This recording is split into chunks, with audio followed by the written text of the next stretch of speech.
few more people over this way. Yep, keep on moving this way. Yep. We might need Yep, we might need a couple rows. If you all want to come this way.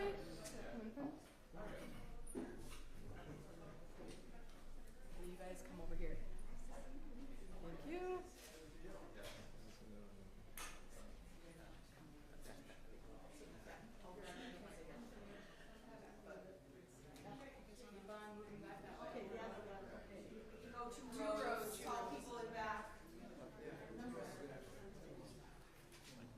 Zeynep, Fatah.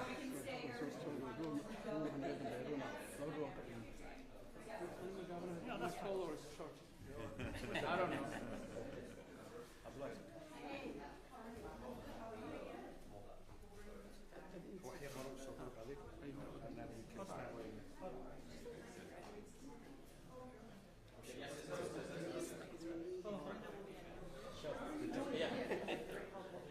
Zeynep. You sure? Zeynep kan.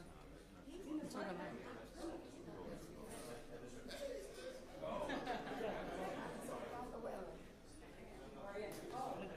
Cedric, Zeynep, Fatah, come first line. You guys are short.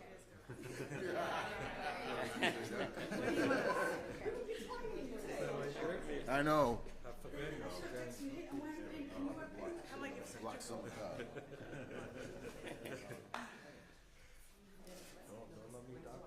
I used to be Edward. We're back in the days when I was young. They could use you. Maybe we could give you the. Yeah. Give me some slapback. We need to have that in the house.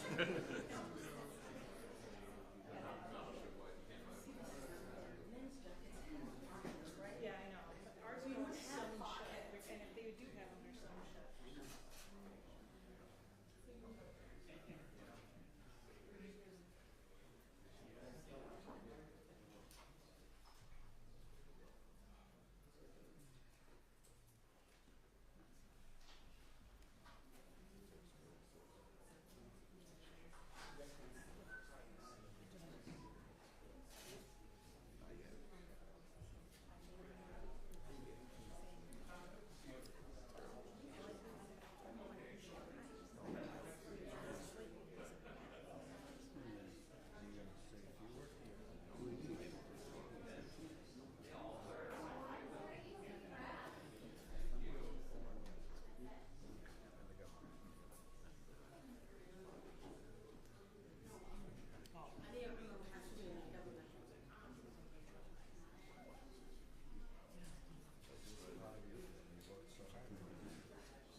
horta weli diyaar ma ahan gobolka imaadeen bilaabaya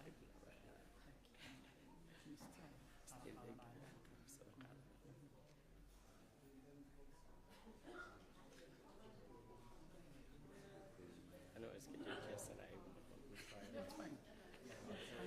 ayaga naftkooda way fiirinayaan. waxay sameynayaan selection kuwa ma arkin oo markaas appealinka way qaadanayaan Absolutely.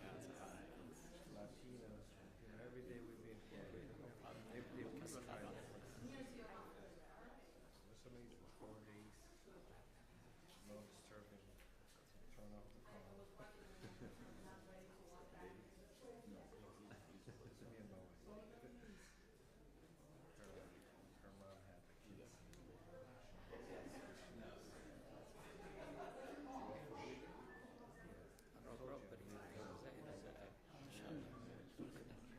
حريص سنة أبارة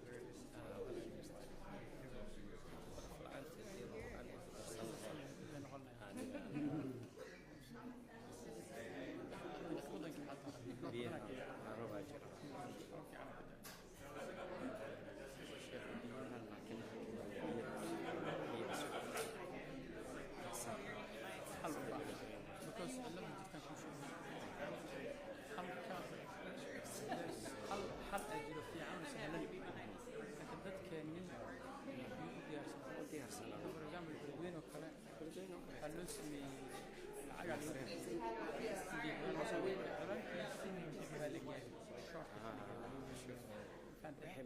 had corners laakiin waxaa laga hadhow marka biyihii qayb u celina laakiin uu soo dhaafo sida hadda dhacdo wixii xal la soo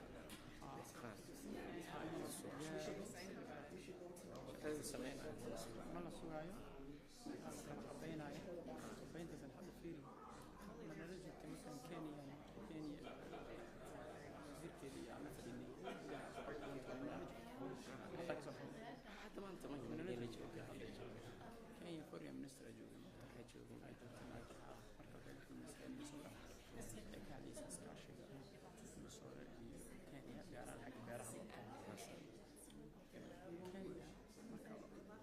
حتى هذا اللبن كل ضحايا كان مجعل الآن هي فاهمنا كل عين باك العين always do this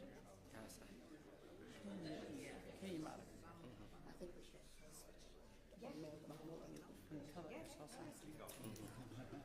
كذا أفريقيا إنك فلان almost absolutely صح ما أباهنو waxay u baahan tahay technology iyo nidaam iyo maamul fiican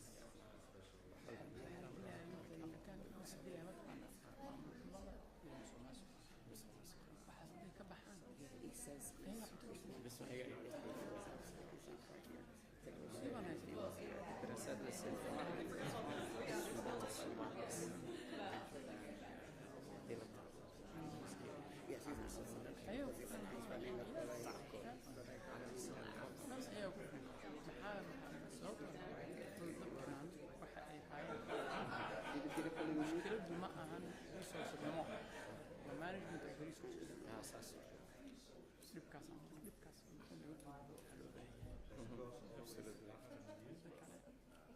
short sighted qofka maanta wuxuu fiirina benefit ku jiro wuxuu fiirinayo long term adiga waddankeena hadduu dego not only adiga inuu ku anfacayo long term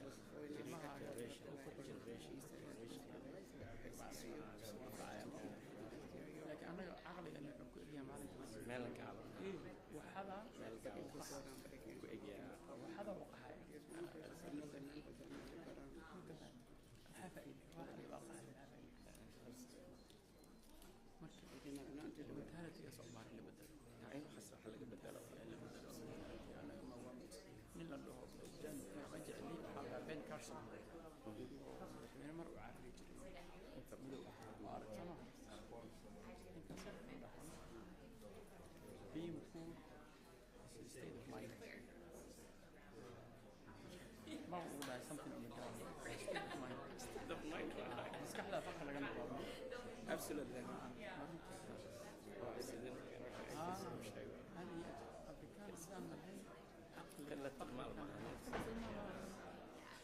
You can do a lot of things. Adigoo maaragtay, yeah. هذا سفير في الصومالية تجي مالك ولا بدلعي شريف مثلا سيد على شريف سفير الصومالية دي سي فريس Washington DC fadhiya. تجي ولا بدلعي من كلا الكين Kala jooga. لما كين ولي تدوي إن شاء الله صلاة Hadii la bedelaya, ana loo qeybala soo dhigaa. إن شاء الله صلاة ونكون سفارة تجي دي سي أنا أتجي لك سفارة الصومالية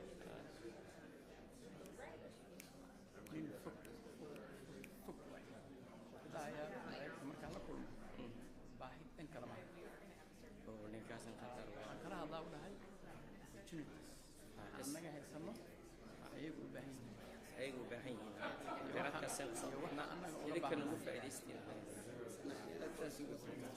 weligii baahi ma tusiyo safaaraddii waa dhaheen 4 milyan dhulkana ku jiri jireen maalintu waa ii imaadeen waxay dhaheen 4 milyan oo doolar inaad gari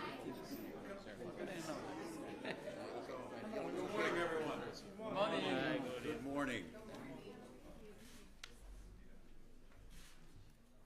Well, good morning, everyone. We have some guests with us today. I just left a meeting with Principal Secretary of the State Department on Diaspora Affairs for the government of Kenya, Principal Secretary Nijogu. Welcome. I know that you are in the United States because we had the state visit with the White House this past week. Highly successful, and once again, I would express our gratitude for the Kenyan diaspora that's living in Minnesota, is performing and doing many of the things that we hope that they're thriving in their jobs, in their careers, and participating in our democracy. Well, welcome everyone. Exciting day again. You're getting a chance to see a lot of the folks who were doing a lot of work behind the scenes on something that's a Minnesota value. The idea that if you put in a hard day's work, you get paid a fair wage for it. That at work you should be safe, you should be taken care of, and that we're providing a service that Minnesotans depend on, whether it would be getting to and from work, whether it be getting to and from the airport, or whether it be able to get to a doctor's appointment with someone being able to come and help do that. And striking this balance that's being debated in a new economy around the gig workers, how do we make sure we're striking that proper balance? And if it were easy, everybody else would have done it, but nobody's done it. And it is an issue that is going to have to be dealt with on a broader scale.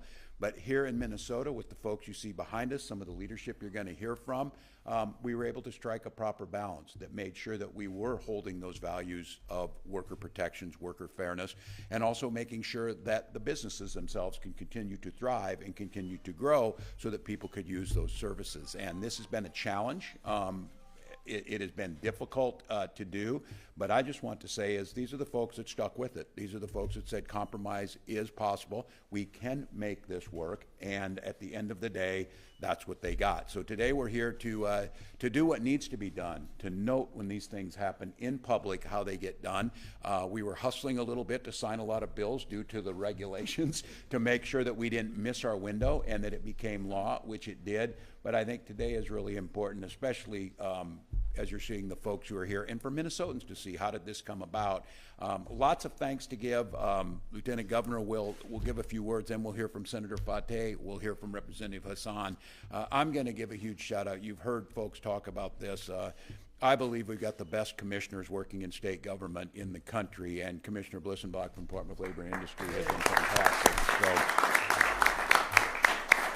So, it's a hard job, and to be at the center of this and to have people feel heard, all people feel heard across all of the constituencies that were involved with this, that's no small feat. So this is a day to celebrate. It's a day to show the things that got done, and I'm just really excited. It's good to spend some time with the folks who made this work. With that, Lieutenant Governor Flanagan. Thank you so much. This is a good group. I'm really excited to be here, and it is really a big deal that we're standing here today with a solution where everybody wins. But this is, I think, what folks expect Minnesota leaders to do, which is to work together, to find compromise, and to be able to move forward in a good way. Minnesotans elected us to work for them and to work with them. look past lines of difference to find common ground, and this is exactly how we got to this point today. And I want to thank all of the people who are incredibly instrumental in getting this bill across the finish line. Rideshare companies are vital for Minnesotans, and drivers deserve more for providing this really critical service. And I want to just give a shout out to my friend Abe, that I have known since I was in first grade, who stops me every time I am at Twins game to talk to me about local politics and what's going on. And he shared with me what an incredible difference having access to Uber and Lyft has made to his quality of life. He said, I no longer have to wait for the bus. I have the freedom to go wherever I want, whenever I want. And it is just an app and a click away. And he said, the freedom that that has given me in my life, he's like, I really need you guys to get to a solution.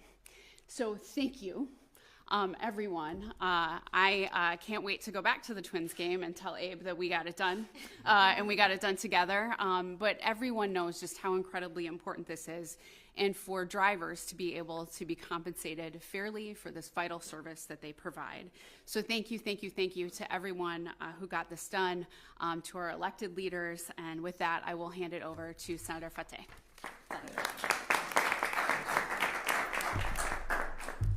Hello, everyone. We started this journey 2 years ago, and with Mulda inviting some elected officials to a meeting and talking about some of the struggles that they're having. So seeing what we've come from 2 years ago to now, I'm really, really humbled and really proud of the work everyone put in. I want to specifically say thank you to both of our majority leaders, Majority Leader Erin Murphy, Majority Leader Jamie Long, who put a lot of time and effort into this bill. Having to manage two caucuses, having to manage multiple bills, a lot of bills, and also focusing on this took a lot of time. I want to say thank you to Representative Hassan, the other chief author on the House side, who we're going to lose this year, unfortunately. She's retiring. She's been a warrior for the workers, a warrior for the people, and the House will, and the Capitol will really miss her. So I want to say thank you to my sister. I want to say thank you to the Minnesota Uber and Lyft Drivers Association, Mulda, and their leader, Eid Ali, who's been fighting for 2 years on this bill. Also, I want to say thank you to two staff members that have been really putting a lot of hours. That's Paul Cummings and Alexis Kesey, who are in the back, who dropped everything, dropped a lot of different priorities and made sure that they came into every single meeting with all of us, the working group, working on language.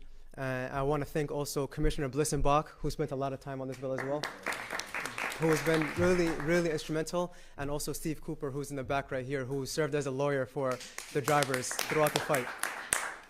So I think I spoke over my time allotment, but thank you all so much, and I'll pass it off to Representative Hassan. Thank you. Good morning, everyone. It's with great pleasure and honor that I stand here today in celebration of our drivers. Minnesota has a long history of fighting for workers. Minnesota has a long history of protecting people. When we started this fight 2 years ago, we knew it was going to be a hard fight. We knew that it was going to be a lot of challenge because it was everyday average Minnesotans fighting corporate America. And that fight was, we knew it was hard. We just didn't know how hard it was going to be. It was a hard fight. There were a lot of tears, but we won, and the drivers won. So thank you. I want to thank our governor and lieutenant governor. Thank you, guys. Our governor last year told us we will get a bill done, and we did it. Thank you, Mr. I want to thank our majority leader, Jamie Long. Thank you. Also, Senate Majority Leader Erin Murphy, who is in here, and their staff. Paul and Alexis have spent a whole lot of time. I also want to thank my sister Zainab Mohammed. If you really want somebody to calm the room and bring everybody together, that's the senator you need.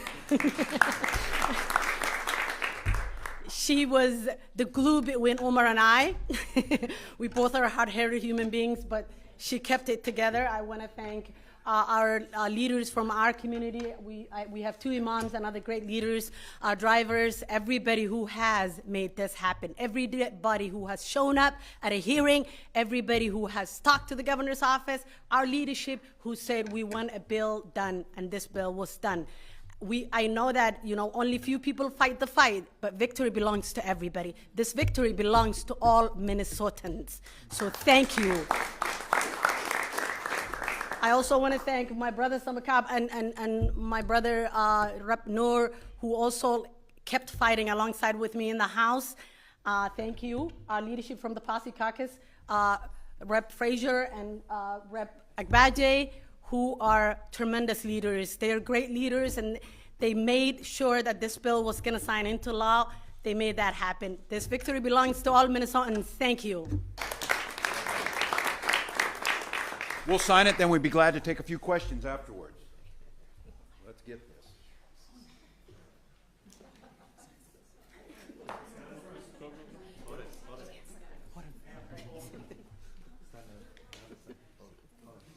The other side. Oh, Yep, sorry. quick. Go right. Give it time.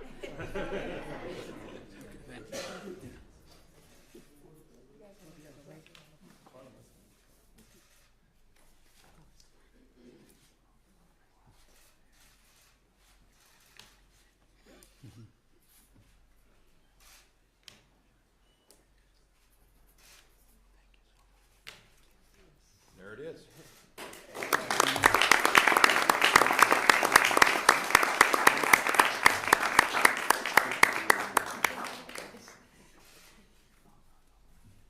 Be glad to take a few questions.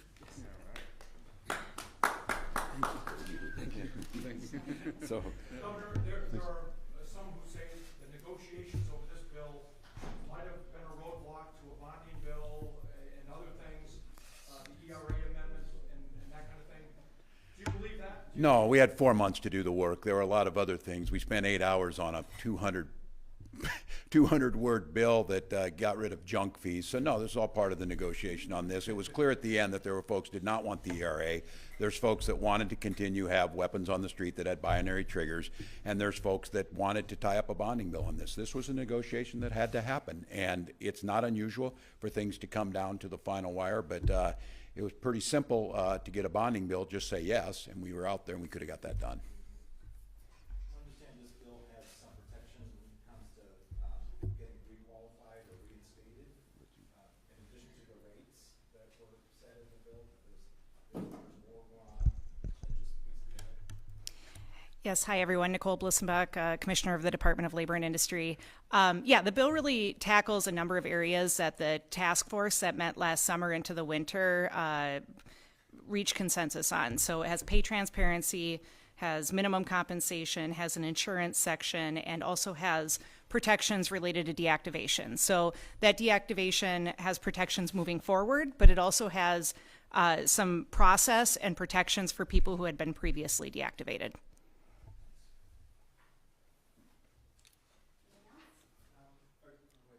I was going to ask the governor about, this community here over the years has had tremendous progress when it comes to unions in the state, of course, but really Minnesota's immigrant community, whether it's other corporations like Amazon, to now rideshare companies. Could you just speak to the momentum and what Minnesota's immigrant community has done? Yeah, and I think it's appropriate. We have our guest from Kenya here today, and we were just mentioning this. Minnesota's a state that has a long history of two things, and I think you heard Representative Zahn talk about this, going back to the Teamsters strike and the idea that Minneapolis and Minnesota would be a place that valued the ability to collectively bargain, and then a state welcoming to immigrants. And I think when a first-generation community comes, we know this, mine included, the jobs you can get are the jobs you take, but those jobs don't need to kill you. Those jobs need to be fair. They need to be traded. We've seen this whether it was European immigrants in the meatpacking community, or now whether it's from Southeast Asia or Africa. These are families that are coming, doing hard jobs while they prepare to send their children through medical school to whatever they want to be. So I think this is a fight that again, we heard it in there, and I think whoever said that is exactly right. Representative Hassan, a small number of people fought this fight, but everybody benefited. Every single worker benefits when these fights are made. Every single person, union or non-union. So I'm really proud that folks stuck with it. I think this idea of organizing around, and I believe this as a union member my whole life, it's foundationals of democracy. When you can organize your fellow workers in your workplace to improve your conditions, that's a real important part of democracy, and these folks did it. Governor, Uber and Lyft say this could cost 20% more for the average Uber and Lyft fare in a time of inflation. Is that going to be a problem for consumers? So, Tom, you're telling me that businesses pass on any cost to us as consumers is that's a dog bite man story. Yeah, I think they're going to see this. I think that is not that unusual, but I think markets also will reflect this. If they try and price themselves out of this, that starts to regulate where prices are at. So the idea that every time we pay a worker a fair wage, oh, lo and behold, our wages go up. I think a lot of people don't want to take a ride knowing if the person that's driving them can't afford to pay their bills or their children can't eat. That's not what people want to do. They want a fairness in this. And I think the question people come is, it has to be a balance. No one's saying that corporations shouldn't be able to make money. They should. But we've seen this in this country where it used to be CEOs of these companies made 50 times more than their employees. Now they're making 5,000 times more than their employees. And I think what this group asked for was, how about some fairness? And so we'll see. We'll see how the pricing model goes. But I think that's not that unusual to see them do that.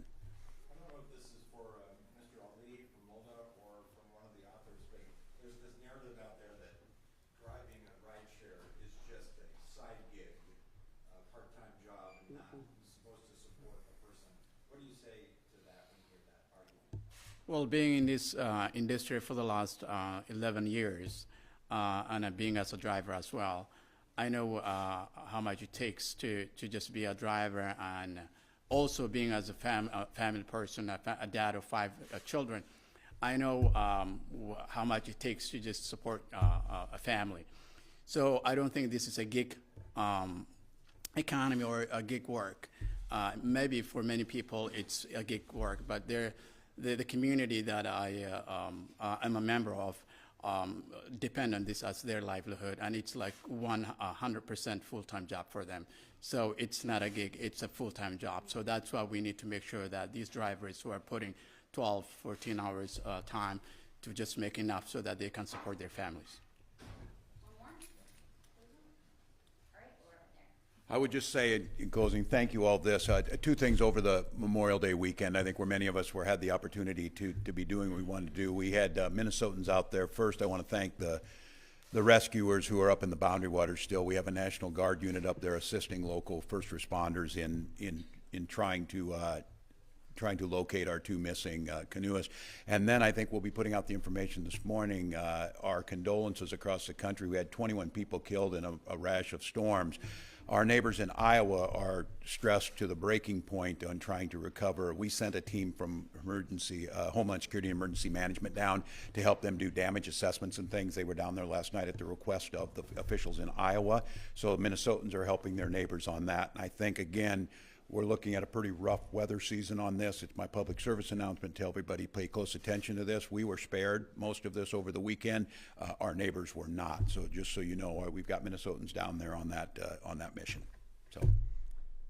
Point of personal privilege. Yes. This is Representative Hassan's last bill signing.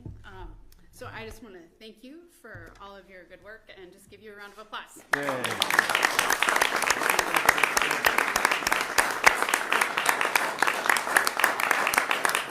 Thank you all. Any more bills that are pending, or? Where's my team that's managing the bill signing? What's that? They've all been signed. We'll have some official ones where we bring folks in that they're pretty important, but I did sign them all the other day. No on a special session? No on special session. We had work to do, and these folks got to go back home and do their work. So, thank you all. Thanks, Paul. Thank you. You don't want to come back. I gotta go to my other With our team. Let's vote before you vote. No, I love you, right? Here, you can have the pen.